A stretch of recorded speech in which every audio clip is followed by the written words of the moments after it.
మళ్ళీ కోడి కొండెక్కి కూర్చోంది. చికెన్ ధరలు ఆకాశాన్ని అంటుతున్నాయి. నిన్న మొన్నటి వరకు బర్డ్ ఫ్లూ పేరుతో మాంసాన్ని తినడం, చికెన్ని తినడం తగ్గించారు.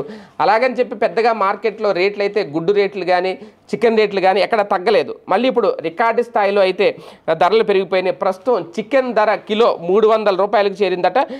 ఇంకా పెరిగే అవకాశం ఉంది అనేది, ఎందుకంటే పౌల్ట్రీ పరిశ్రమ ఇన్ని రోజులు నష్టపోయింది కాబట్టి ఇప్పుడు చికెన్ తినే వారి సంఖ్య పెరిగితే ఆటోమేటిక్గా రేటు కూడా పెంచేసి మొన్నటి వరకు నష్టపోయిన నష్టాన్ని మళ్ళీ పూడ్చుకోవాలనుకునే ప్రయత్నం ఏమన్నా చేస్తున్నారేమో.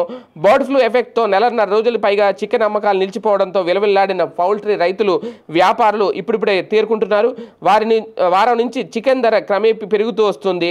ఒక రకంగా ఇప్పుడు తాజాగా చూసుకుంటే గోదావరి జిల్లాల్లో ఈ పౌల్ట్రీ రైతులు గణనీయంగా ఉన్నారు.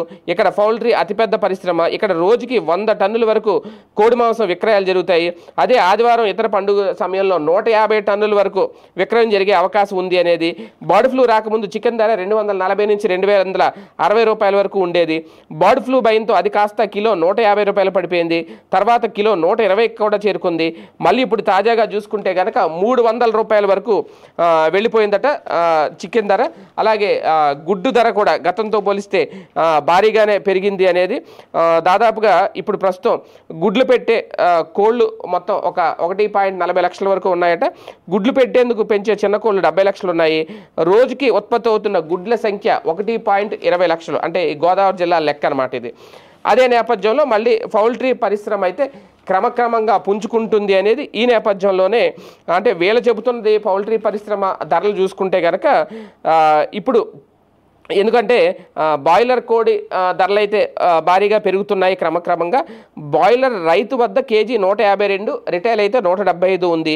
అదే లేయర్ లైవ్ రైతు వద్ద కేజీ 125 ఉంది. బాయిలర్ మాంసం కేజీ 300 ఉంది. లేయర్ మాంసం కేజీ 200 ఉంది. ఒక రకంగా డిమాండ్ బట్టి 3 అంతులు మార్కెట్ మీదే డిపెండ్ అయ్యి ఉంటుంది ధర అనేది. ఏది ఏమైనా నిన్న మాట వరకు కోడి కోత వినిపించలేదు. కోడిని కోయడానికి కూడా భయపడ్డారు, కోసిన కోడిని తినడానికి కూడా భయపడ్డారు. ఇప్పుడు మళ్ళీ కోడి కొండెక్కి కూర్చుంది.